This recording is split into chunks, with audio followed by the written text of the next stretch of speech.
Y ahora sí que me gustaría ir al mensaje que quiero compartir esta mañana con vosotros.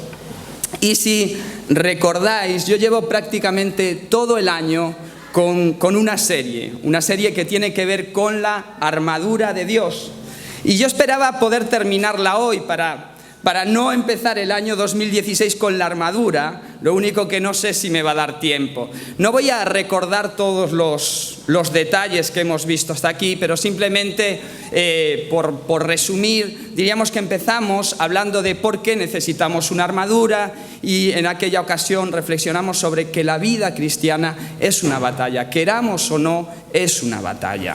En Oriente es una batalla física, en Occidente es una batalla más bien de carácter intelectual, pero es una batalla. Decíamos quién era el enemigo, que el enemigo con el que nos enfrentamos no solamente es Satanás también lo es, pero también es el sistema, nuestro enemigo, y nuestra propia concupiscencia también es el enemigo que enfrentamos. Y luego pasamos a enumerar ya las diferentes armas que configuran esta armadura. Hablamos del cinto de la verdad, hablamos de la coraza de justicia, hablamos del calzado del Evangelio de la paz, la última vez hablamos del escudo de la fe, y hoy nos toca hablar del casco de la salvación. Y dice Efesios: tomad el casco de la salvación y la espada del Espíritu, que es la palabra de Dios. El casco, ahí tenéis pues uno de los muchos que tuvo el Imperio Romano, pero en un principio era una pieza de bronce muy barata y muy fácil de fabricar en masa, que tenía esas carrilleras que veis ahí, que protegían la cara, y que tenían también una visera hacia atrás, como la llevan los raperos, ¿verdad? Entonces yo no sé si los legionarios fueron los primeros raperos, pero sí ellos llevaban esta visera hacia atrás. Y el casco protegía, pues ya sabéis, una de las partes más sensibles del cuerpo humano, ¿verdad? Hoy por hoy, en muchos trabajos se exige casco porque la cabeza es una de las partes sensibles. Coger una moto, pues uno tiene que protegerse especialmente la cabeza porque es una parte sensible, en la que hay órganos vitales que, pues de dañarse, pueden causar la muerte inmediata, ¿verdad? El casco, pues lo que protege especialmente es el cerebro, protege también la nuca, por eso está esa visera hacia atrás, protege la yugular también. Entonces, protege estos órganos vitales, ¿verdad? Pero el casco también a la vez protege, yo diría que uno de los órganos estratégicos del cuerpo, ¿sí? Protege el centro de control del cuerpo. Cuando uno está en la batalla, si a uno le hieren el brazo, le queda el otro brazo, le quedan las dos piernas, le queda la cabeza para seguir moviéndose. Cuando en la batalla a uno le hieren una pierna, le queda la otra, le quedan los dos brazos, se puede seguir moviendo. Pero si a uno le hieren en la cabeza, si le dan un buen golpe en la cabeza, si lo dejan inconsciente, no le queda ningún otro miembro del cuerpo que pueda responder, ¿verdad? Entonces la cabeza es un órgano estratégico del cuerpo. La cabeza decide qué, cómo y cuándo uno va a actuar. En la batalla es muy importante tener pensamientos fríos, porque la cabeza es la que decide cuándo me abalanzo, cuándo embisto al enemigo o no. Entonces, la cabeza decide lo que uno vive o deja de vivir. La cabeza decide lo que uno vive o deja de vivir. Y esto no solo en el terreno físico, sino también en todos los demás aspectos de nuestra vida. La cabeza decide lo que vamos a vivir o lo que vamos a dejar de vivir. La cabeza decide lo que vamos a vivir. Según piensas, así vives. Esta semana recibía un email muy curioso. Era un email de información de un seminario, de un libro, no lo vi muy bien, pero el título era: entrena tu mente para pensar como piensan los millonarios. Y yo dije, ¿y para qué quiero pensar como un millonario? ¿Para morirme de envidia? Porque los millonarios piensan, ay, necesito esto, y se lo compran, ¿verdad? ¿Para qué necesito pensar como piensan los millonarios? Bueno, la idea es que entrenes tu cerebro a pensar, para pensar como piensan los millonarios, de manera que tú puedas vivir como ellos viven, hacerte millonario también. Y ahí planteaban unos principios, ¿verdad? Los pobres trabajan para el dinero, los ricos hacen que el dinero trabaje para ellos. Bueno, planteaban algunos principios que no pude profundizar en ellos, pero la idea es que según piensas, así vives. Estaba leyendo un artículo estos días también de una investigación que se hizo en Estados Unidos recientemente. Ya sabéis que allí investigan de todo y hacen pues encuestas de todo, y esta investigación decía que allí en Estados Unidos reunieron a un grupo de universitarios e hicieron que se evaluasen los unos a los otros, que expresasen lo que pensaban los unos de los otros. Y seguidamente hicieron que se evaluasen a sí mismos, que expresaran lo que pensaban acerca de sí mismos. Y al cruzar los datos, al contrastar los datos, concluyeron que las personas que mejor eran evaluadas por sus compañeros eran aquellas que pensaban mejor acerca de sí mismas. Eran aquellas que se evaluaban mejor a sí mismas. Y las personas peor evaluadas por sus compañeros eran las personas que peor se evaluaban a sí mismas. Las personas que peor pensaban de sí mismas. ¿Sí? Según piensas, así vives. En todos los terrenos de la vida es así. Si tú piensas que puedes llegar a ser un buen profesional, que puedes llegar a ser un buen químico, un buen biólogo, un buen empresario, un buen administrativo, un buen ingeniero, si tú piensas que lo puedes llegar a ser, entonces te lanzarás, estudiarás una carrera, te esforzarás, serás constante y a la larga seguramente conseguirás ser aquello que te propusiste. Aquí tenemos algunos cuantos que lo han logrado. ¿Por qué? Porque pensaron que lo podían lograr. Pero si por el contrario tú piensas que no vales para los estudios, que tú no naciste para estudiar, nunca lo vas a hacer, ni lo vas a intentar. Y al final terminarás trabajando ¿de qué? Pues de lo que aparezca. Pero según piensas, así vives en todas las áreas de tu vida. Si tú piensas que eres feo, más feo que pegarle a un padre, ¿verdad? He conocido a alguna gente que tiene esa sensación, que son feos y que nunca van a poder conquistar a nadie. Pues estoy pensando en alguno que ahí está, el pobrecito, aún sigue solo. ¿Por qué? Porque piensa que no podrá conquistar y nunca se atreve a pedirle una cita a ninguna chica. Sin embargo, si tú piensas que eres un Latin lover, ¿verdad?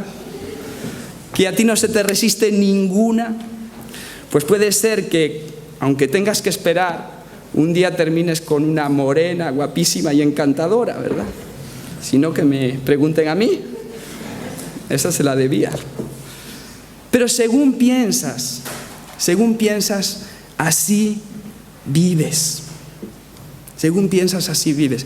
Y esto lo dice la Biblia. Lo dice la Biblia a lo largo de todas sus páginas. La Biblia dice, porque cuál es su pensamiento en su mente, tal es él. Según es su pensamiento en su mente, tal es él. Un versículo de Proverbios que todos conocemos, sobre toda cosa guardada. ¿Guarda qué? Tu corazón. Y la palabra corazón allí en el Antiguo Testamento es el lugar donde residen los pensamientos. Sobre toda cosa guardada, guarda tu corazón, guarda tus pensamientos. ¿Por qué? Porque de ellos nace la vida. Porque en tus pensamientos nace aquello que vas a vivir. Por eso vigila bien lo que piensas. Jesús también lo dijo. ¿Os acordáis que Jesús dijo, no es lo que entra en el hombre lo que contamina al hombre, sino lo que sale de su corazón? Es lo que le perjudica, es lo que le contamina, lo que sale de su corazón, lo que sale de su pensamiento. Y él dijo, porque del corazón del hombre salen los malos pensamientos, las inmoralidades, los robos y los homicidios. ¿De dónde salen? Del corazón. Y cuando uno ve en las noticias lo que vimos estos días, ¿verdad? Cuando uno ve la tragedia que se vivió en París, o las tragedias que se están viviendo en muchos países, ¿verdad? Cuando uno ve a estos, no sé cómo definirlos, ¿verdad? Bárbaros, lo que hacen, ¿qué es lo que primero te viene a la mente? ¿Qué es lo que te preguntas? Yo por lo menos me pregunto, ¿pero qué tienen en la cabeza? ¿Qué es lo que tiene en la cabeza esta gente para llegar a esos extremos? Pues sí, lo que tienen en la cabeza es odio, es venganza, es extremismo, es radicalismo. Según piensas, así vives. Jesús lo dijo y Pablo lo dijo también. ¿Sabes? Lo que cada uno de nosotros estamos viviendo y aquí. La realidad presente que tú estás viviendo no es consecuencia del azar, no es consecuencia del destino, no es consecuencia de la fortuna, no es consecuencia ni siquiera, y fíjate bien lo que voy a decir, no es consecuencia ni siquiera de la voluntad de Dios. Es consecuencia de tus pensamientos. Es consecuencia de tus buenos o malos pensamientos. Porque según piensas, así vives. Fíjate lo que dice Pablo. Os veo un poco extrañados y preocupados. Espero que os convenza la palabra de Dios más que yo. Pero fijaros lo que dice Pablo en Romanos, capítulo 12, versículo 2. Dice, no os conforméis a este siglo. No penséis como piensa este mundo, sino transformaos por medio de la renovación de vuestro entendimiento, por medio de la renovación de vuestra mente. No os conforméis a la forma de pensar que tiene este siglo, que tiene esta sociedad, sino transformaos. ¿Cómo? Cambiando, renovando vuestros pensamientos. Y ahora fíjate lo que viene a continuación, que es lo curioso, para que podáis comprobar cuál sea la buena voluntad de Dios, agradable y perfecta. ¿No te parece curioso? Pablo no le está hablando a la gente incrédula, Pablo le está hablando a los romanos. Los romanos son creyentes, no los romanos legionarios, los romanos receptores de la carta, ¿verdad? Son creyentes.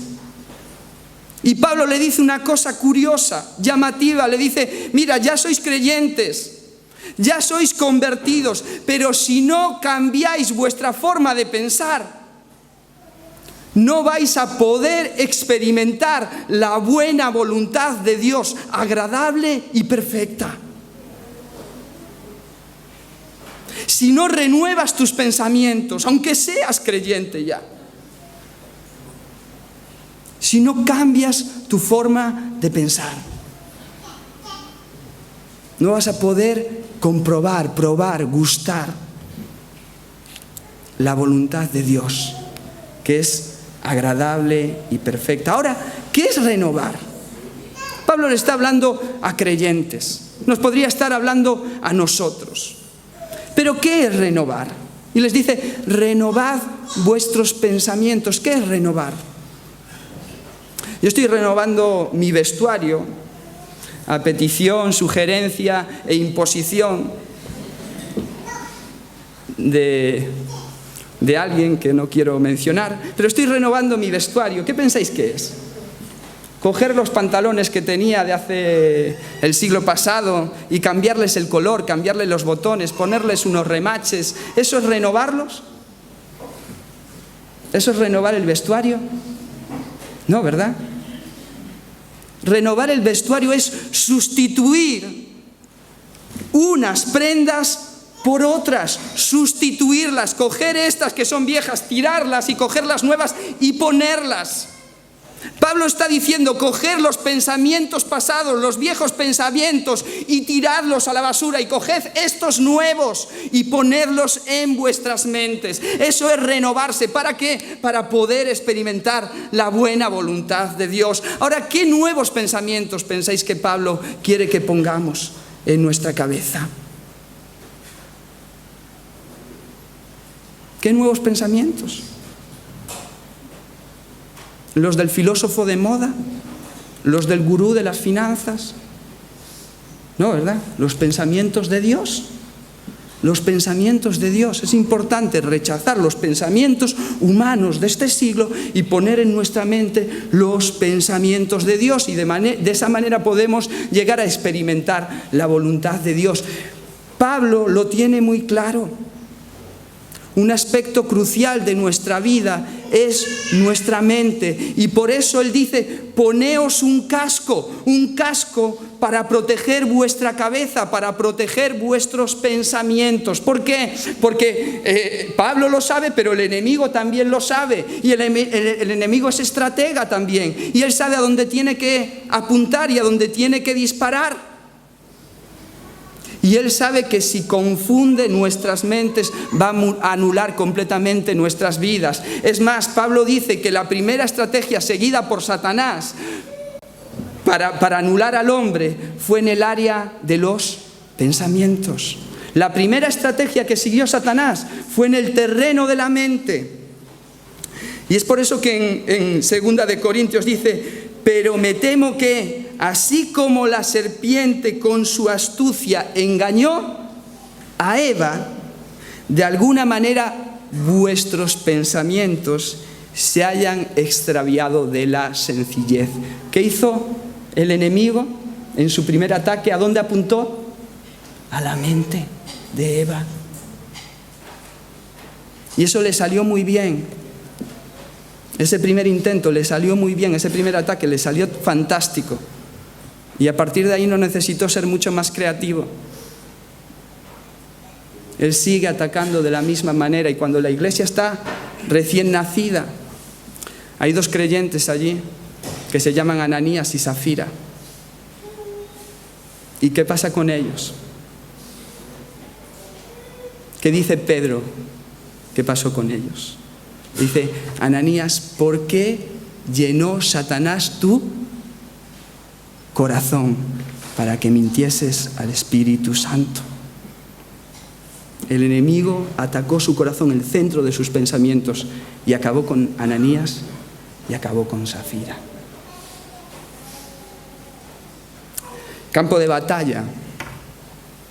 El campo de batalla es nuestra mente. Ahora el enemigo no viene de frente, es muy, muy sutil.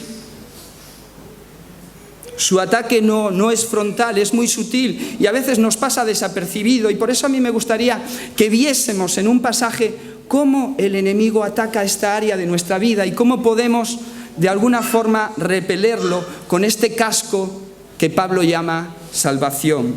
Me podéis acompañar en Mateo 16, 21 al 23. Dice lo siguiente: a partir de aquel momento, Jesús empezó a manifestar a sus discípulos que tenía que ir a Jerusalén y que los ancianos del pueblo, los jefes de los sacerdotes y los maestros de la ley le harían sufrir mucho y luego lo matarían, pero que al tercer día resucitaría. Pedro, fíjate bien, Pedro, llevándole aparte, comenzó a reprenderle diciendo: que nada de esto te pase, Señor. Jesús, volviéndose a él, le dijo: apártate de mí, Satanás. Tú eres una piedra de tropiezo para mí, porque no piensas como piensa Dios, sino como piensa la gente. ¡Wow! El enemigo había engañado a Pedro en el área de sus pensamientos, pero lo había hecho con una sutileza que si no nos paramos y escuchamos lo que dice Jesús, tú y yo nos lo hubiésemos tragado. Ahora yo quiero que te pongas en situación y veas la cosa en su marco general, veas el contexto. Sabes, en el capítulo 16, uno de los personajes destacados es Pedro. En el pasaje justamente anterior al que hemos leído, Jesús está hablando con sus discípulos y todos conocéis, él está preguntándole a sus discípulos, ¿quién dice la gente que soy? Y los discípulos vienen respondiéndole y le dicen, bueno, algunos dicen que eres Juan el Bautista, otros dicen que eres Elías, otros dicen que eres este. Y entonces Jesús les dice a sus discípulos, ahí está Pedro, ¿no? Le dice, ¿y quién decís vosotros que soy? Y Pedro rápidamente saca pues un pensamiento de su corazón y le dice, tú eres el Cristo, el Hijo del Dios viviente. Y Jesús se queda alucinado con lo que acaba de decir Pedro y le dice, brillante Pedro, felicidades Pedro, eso que acabas de decir no te lo reveló carne ni sangre, sino mi Padre que está en los cielos. Has acertado Pedro, felicidades. No me esperaba esto de ti, Pedro, con lo impulsivo que eres, pero acabas de recibir una revelación tremenda. Y entonces Jesús les dice eso de, y Pedro, yo te digo, tú eres Pedro, y sobre esta roca, sobre este dicho que tú has lanzado, sobre esta revelación que tú has expresado, yo edificaré mi iglesia y las puertas del Hades no prevalecerán contra ella, pero tú eres Pedro, a ti te daré las llaves del reino. Felicitó a Pedro de una forma tan intensa que Pedro se vino arriba. Claro que se vino arriba. Y ahora en la siguiente ocasión, cuando empieza a escuchar a Jesús, y Jesús está relatando que lo que le espera es llegar a Jerusalén, que allí le van a rechazar, que allí le van a torturar y que allí le van a matar. Pedro de repente empieza a procesar toda esa información en su mente y empieza a decir, pero esto, ¿de qué está hablando? Esto que está diciendo no es lógico. Esto que está diciendo Jesús no es natural, no es normal. Jesús tiene 33 años, es joven. Jesús tiene una buena salud física, camina de un lado para otro, atiende a multitudes, no está enfermo. Jesús tiene un gran futuro por delante, puede ser un líder espiritual, puede ser un líder político, puede ser lo que quiera, está lleno de potencial. Lo que está diciendo Jesús no es lógico. Y entonces decide llamarlo aparte y decirle a Jesús, mira, esta idea, yo creo que tengo una mejor, a ver si va a ser que el Señor me dio otra revelación.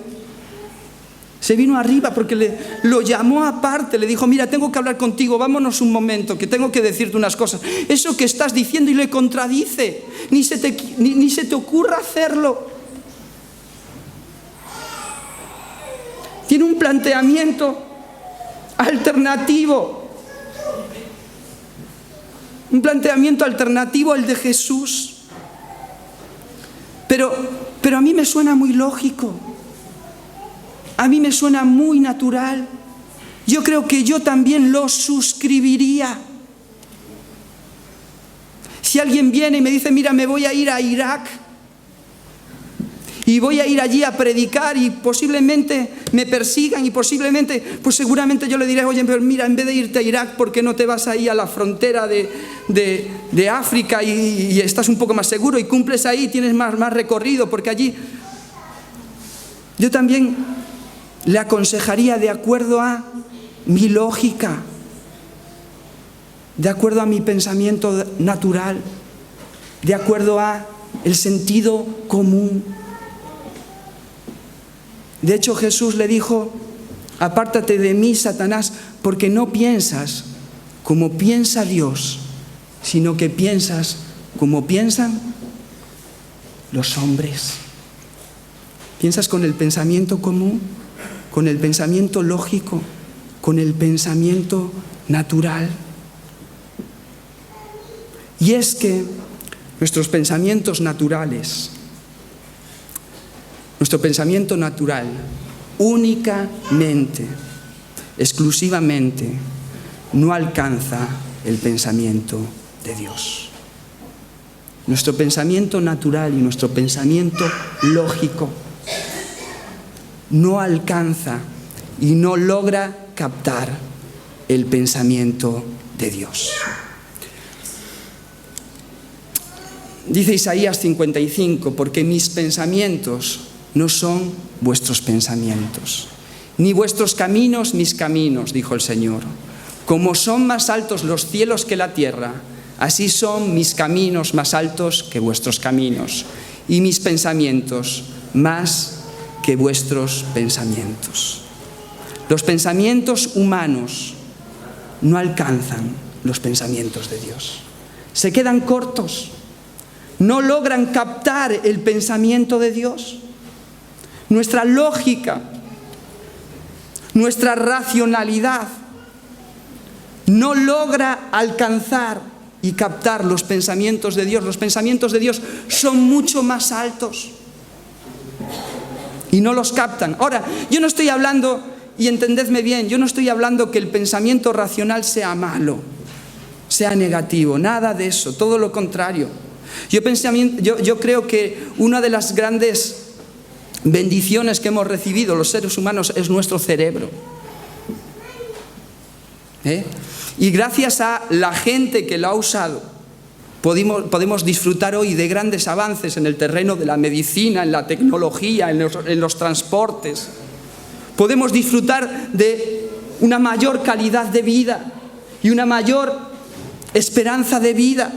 Así que usar este pensamiento natural no es nada negativo, todo lo contrario, es positivo. Pero el pensamiento natural y lógico no logra, no alcanza captar los pensamientos de Dios, se queda corto. En todo caso, nos puede poner en la pista de Dios. Nuestro pensamiento natural nos puede acercar, nos puede poner en la pista de Dios, pero nunca nos llevará a captar los pensamientos de Dios, porque nuestros pensamientos naturales están limitados. Fíjate lo que dijo Pasteur. Los que lo conocéis o habéis leído acerca de él, sabéis que fue un químico, ¿verdad?, al que le debemos pues las vacunas, le debemos los antibióticos, le debemos también pues el famoso método de la pasteurización. Y él dijo lo siguiente: un poco de ciencia te aleja de Dios, mucha ciencia te acerca de nuevo a Dios. Pero déjame señalar esto: te acerca, pero no te conecta. Te acerca, te puede acercar, te puede poner en la pista de Dios, pero no te conecta con Él. Recientemente no, hace ya un par de años, a la comunidad cristiana nos alegró las declaraciones de uno de los físicos pues más laureados del momento, Michio Kaku, ¿verdad? Es un físico que estudia la formación del universo y que él, estudiando el universo, se encontró que el universo responde a unas reglas tan precisas que hacen necesaria la existencia de un creador inteligente. Y entonces se enfrentó a la postura de la evolución, porque dijo un creador. Él lo expresó de la siguiente manera: vivimos en un Matrix, un mundo hecho por reglas que ha creado una inteligencia superior. Para mí está claro que estamos en un plano rígido, reglas creadas y no determinadas por el azar. Es un físico, una mentalidad privilegiada, y él se ha encontrado que al estudiar el universo uno puede ver, uno puede detectar que detrás de él hay un Dios. Y en este mismo sentido, Antonio Cruz, que es un sociólogo, autor, también escritor de muchos libros, él es evangélico, en un libro titulado La ciencia encuentra a Dios, dice que en la época actual, ¿verdad?, en la época contemporánea, conviven dos cosmovisiones, ¿vale? Él dice que convive la cosmovisión moderna, que es una cosmovisión evolucionista, y hay una cosmovisión posmoderna, que es una cosmovisión post-evolucionista. Post-evolucionista. ¿Por qué? Porque cada vez hay un mayor número de científicos que al observar el universo reconocen en el universo un diseño que hace necesario un diseñador. Así que la comunidad científica, al pensar y al estudiar el universo, se da cuenta que el universo responde a un diseño que hace necesario un diseñador. Así que yo creo que sí, nuestras mentalidades lógicas y racionales nos pueden acercar a Dios, nos pueden hacer pensar que debe de existir un Dios, pero este mismo Antonio Cruz dice lo siguiente: si existe un Dios que ha creado el universo y desea relacionarse con el ser humano, o si éste posee dimensiones espirituales que le permiten buscar a su creador, es algo que siempre permanecerá fuera de los límites de la ciencia experimental. Realidades metafísicas situadas más allá de las realidades empíricas. Nuestro pensamiento natural, nuestro pensamiento racional, nuestro pensamiento lógico, científico, nunca podrá conectarse con Dios. Nunca podrá conectarse con Dios. Y esto es lo que dice Pablo, ¿verdad? En el capítulo 2 de Primera de Corintios. Esto es lo que dice Pablo. Fijaros lo que dice. Antes bien, como está escrito, cosas que ojo no vio, ni oído escuchó, ni subieron delante de corazón de hombre. Cosas que ninguna mente natural ha captado, son las que Dios ha preparado para los que le aman. Ninguna mente humana, lógica, natural y racional puede captar las cosas que Dios tiene planeadas para aquellos que le aman. Pero Dios nos las reveló a nosotros por el Espíritu, porque el Espíritu todo lo escudriña, aún lo profundo de Dios. Y ahora en el versículo 14 dice: pero el hombre natural, la mente natural, no percibe las cosas que son del Espíritu de Dios, porque a él le son locura y no las puede entender, porque se han de discernir espiritualmente. En cambio, el espiritual juzga todas las cosas, pero él no es juzgado por nadie, porque ¿quién conoció la mente del Señor? ¿Quién le instruirá? Mas nosotros tenemos la mente de Cristo. ¿Quién es ese nosotros? Nosotros son los receptores de la carta, el escritor de la carta y todos los creyentes. La mente natural no puede captar la mente de Dios, no puede entender los planes de Dios, no puede conocer de forma experimental y personal a Dios. La mente natural no puede hacer esto. Para la gente natural, esto es locura. Esto es locura. Pero cuando uno se arrepiente de sus pecados, cuando uno confía en Jesucristo, de repente es salvado. ¿Cómo se llamaba el casco del que Pablo hablaba? La salvación. Y la salvación no es un concepto, la salvación es una persona. Jesús significa Salvador. Y cuando nosotros confiamos en Jesús, somos salvos, y a partir de ese momento nosotros recibimos esa capacidad mental para conocer a Dios. ¿Sí o no? Esto me pasó a mí, yo no sé a cuántos os pasó. Esto me pasó a mí en el año 95. Lo recuerdo, yo no sé si tú te acuerdas, Juan. En el año 95 yo no era creyente, Juan me vino a buscar, me parece que fue así, me vino a buscar, yo andaba en muletas, me llevó a un culto en Coruña y yo llego allí, era una campaña había cientos de personas allí, yo entro, no era convertido ni mucho menos, era totalmente escéptico, pero me llevaron chantajeado y yo llego allí con mis muletas y veo a todo el mundo cantando con los ojos cerrados, las manos levantadas, y de repente yo no me sé ninguna de las canciones que están cantando, no era ninguna de las canciones de moda, ¿verdad? Todo lo contrario, eran canciones rarísimas. En aquella época se cantaba mucho en las iglesias acerca de animales, y se cantaba acerca de un cordero, y se cantaba acerca de un león, y se cantaba acerca de un águila, y algunos cantaban acerca de la sangre de un pato. La sangre de un pato, sí. La sangre del pacto y la sangre del pato. Ahora por fin. Para mí todo aquello era una locura. Todo aquello era rarísimo. Y la gente extasiada allí cantando, era la época de los karaoke. Yo decía, pues para hacer un karaoke no lo están haciendo tan bien, y todos con las manos levantadas. Era una locura. Y uno empieza a predicar el pastor y yo, pues ¿qué quieres? No entiendo nada. No me dijo nada. Y luego vino Donato, el jugador de fútbol, y también habló allí y dijo unas palabras, y a mí, pues sí, ellos tienen su locura y a mí ya me llega con la mía. No percibía nada, no entendía nada, mi mente natural no me permitía entender las cosas del Espíritu. Y me fui con esa sensación, pero cuando llegué a casa yo dije, mira, yo estoy tan necesitado que yo no pierdo nada por probar y decirle a ese Dios del que tanto cantan, decirle, Dios, si estás ahí, yo te necesito en mi vida. Y allí en la intimidad de mi cuarto, donde nadie me veía y nadie podía pensar si me había vuelto loco o qué, yo clamé al Señor, invoqué al Señor con sinceridad y le dije, Señor, si tú eres real, yo te necesito. Necesito que entres en mi vida. Necesito que me ayudes a cambiar de vida. Se lo dije con mucha sinceridad.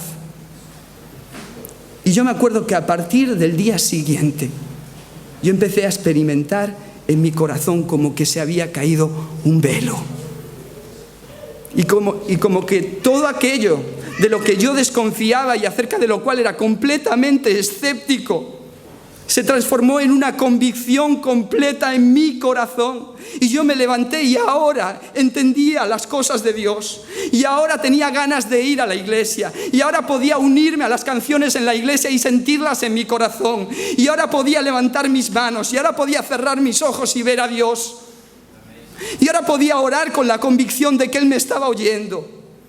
Y ahora podía entender lo que estaban predicando. Y ahora empezaba a leer la Biblia y esta Biblia hablaba a mi vida de forma directa. Y a partir de ese momento yo empecé a cambiar mis pensamientos y empecé a pensar que Dios podía ayudarme a cambiar de vida y a salir de mi situación. Y empecé a pensar que Dios podía restaurarme y cambiarme y transformarme. Y empecé a pensar que Dios incluso un día podría usarme y hacerme un pastor. Y adivina qué. Adivina qué. Todos esos pensamientos con los cuales yo llené mi mente se hicieron mi realidad presente. Dios me cambió, me transformó, me restauró y me ha hecho uno de sus siervos. Porque según piensas, así vives. Según piensas, así vives. Necesitamos ponernos el casco de la salvación. Necesitamos acudir al Salvador y que Él nos eleve a tener esa verdadera comunión íntima con Dios. Sabes, yo me he dado cuenta, ya voy terminando, se me ha pasado la hora, no la puse. Yo me he dado cuenta de una cosa, que después de unos años de convertido, después de un tiempo de experimentar a Dios, de repente uno se viene arriba como se vino Pablo. Sí. Después de unos años de ser creyente, cuando eres recién convertido, no, pero después de unos años, uno tiende a venirse arriba. Y al principio todo era sí, esto es sí y amén, son palabras de Dios y esto hay que cumplirlo, sí. A nadie se le ocurría contradecir la palabra del Señor o los pensamientos de Dios, pero después de unos años de ser creyente, uno se viene arriba y empieza a pensar que Él tiene planes alternativos a los de Dios. Y empieza a pensar que Él tiene razonamientos y tiene planteamientos lógicos que pueden ser mejores que los planteamientos de Dios.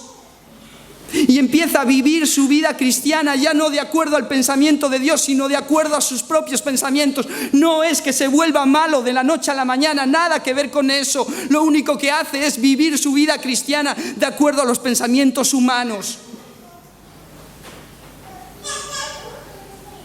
Y Pablo le llama a eso vivir en la carne.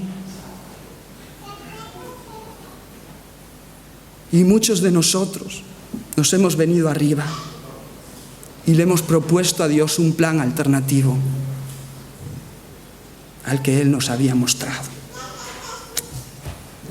Y muchas veces pensamos que está bien venir a la iglesia, pero tampoco hay que pasarse.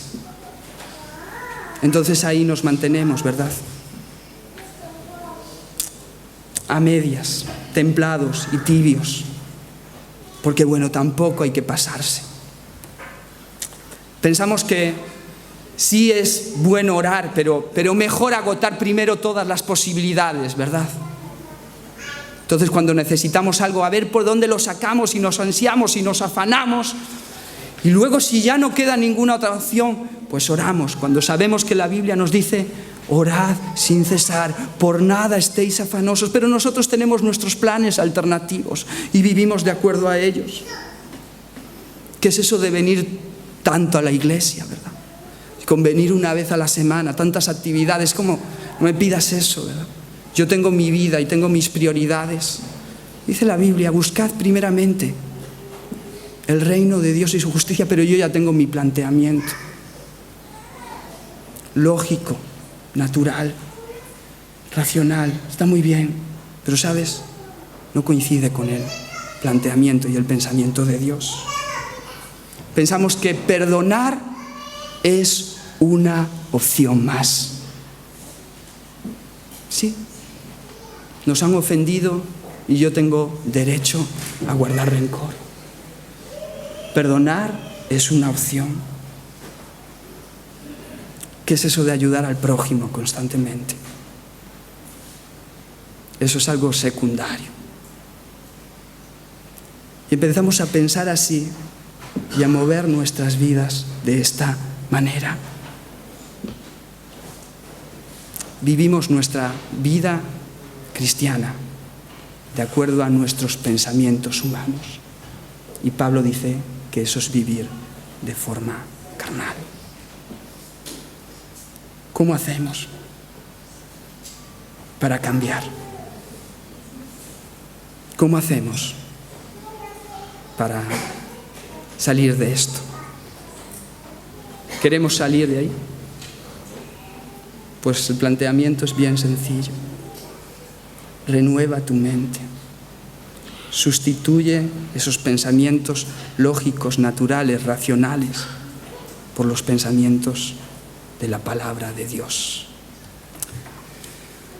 Dice la Biblia: confía en el Señor con todo tu corazón y no te apoyes en tu propia prudencia. Dice: destruye los argumentos y toda altivez que se levanta contra el conocimiento de Dios y lleva cautivo todos tus pensamientos contrarios a la voluntad de Dios. Llévalos cautivos a la obediencia a Cristo. Vuelve a depender del Señor como el primer día. Vuélvete al Señor y a la comunión de Dios, con Dios como el primer día. Vuélvete al Salvador. Y así vas a cambiar tu manera de vivir y vas a poder experimentar la buena voluntad de Dios, agradable y perfecta. Vamos a terminar. Y a mí me gustaría, antes de terminar, sencillamente hacer una invitación a aquellos que pueden estar hoy aquí entre nosotros y que en su foro interno a lo mejor pueden pensar que hay un Dios, a lo mejor pueden intuir que hay un Dios, incluso pueden estar seguros de que esto que nos rodea, este universo tan maravilloso, tan ordenado, tan organizado, tan bien diseñado, tiene que responder a la mano de un diseñador inteligente. Puede ser que estés aquí y que tengas esa convicción en tu corazón, pero yo quiero preguntarte, ¿estás seguro de conocerle y de conocerle personalmente? Si tú estás aquí y sientes que no le conoces o sabes que no le conoces, yo quiero hoy animarte a que pongas tu confianza en el Salvador, a que pongas tu fe en el Señor. Si lo haces con sinceridad, si lo haces de corazón, te va a pasar lo que me pasó a mí hace ya más de 20 años, lo que le ha pasado a muchos de los que están aquí. A partir de ese momento en el que tú pongas tu confianza en la obra de Jesucristo, tú vas a poder recibir esa capacidad para conocer a Dios de forma personal y para tener comunión con Él y para conocer sus planes para tu vida y para conocer los propósitos que Él tiene para tu vida y para disfrutar de la esperanza que Él le da a las vidas de aquellos que se entregan a Él. Si tú estás aquí y sabes que no conoces al Señor, pero te gustaría conocerte, a mí me gustaría invitarte a que hoy puedas poner tu fe sincera en Jesucristo, en el Salvador. Estoy convencido de que si lo haces, Él no te va a defraudar. Él se va a revelar a tu vida y Él te va a revelar la voluntad de Dios. Si quieres hacerlo, inclina tu cabeza ahí donde estás y repite conmigo esta oración. Mira, no son palabras mágicas, ¿vale? Con Dios no funciona la magia, son simplemente palabras, frases, a través de las cuales tú puedes expresarle este deseo al Señor. Si las haces tuyas, si las repites con sinceridad, Dios las va a escuchar, las va a honrar y Él se va a revelar a tu vida. Di ahí donde estás: Padre que estás en los cielos, en esta mañana yo quiero abrirte mi corazón. Yo quiero poner mi confianza en el Señor Jesucristo. Yo quiero pedirte perdón por haber vivido mi vida independientemente de ti. Quiero pedirte hoy que tú me hagas una nueva criatura, que tú me hagas un heredero del reino de los cielos, que tú me hagas un hijo de Dios. Quiero conocerte, quiero experimentarte, quiero vivir tus planes y tu voluntad. Gracias por tu amor expresado en la cruz. Amén. Amén. Amén. ¿Alguien hoy aquí ha hecho esta oración por primera vez? No que seas bautizado y ya la hayas repetido porque te has emocionado. ¿Alguien ha hecho esta oración hoy por primera vez? Levanta tu mano. Quiero hablar contigo al terminar la reunión. ¿Alguien lo ha hecho? ¿Quieres levantar tu mano? Dios te bendiga. ¿Alguien más? Dios te bendiga. ¿Alguien más? Dios te bendiga a ti también. Me gustaría hablar con vosotros al terminar la reunión. ¿Alguien más? No quiero insistir, pero si has hecho esta oración es importante que ahora lo reconozcas, que ahora lo declares. ¿Alguien más, por favor?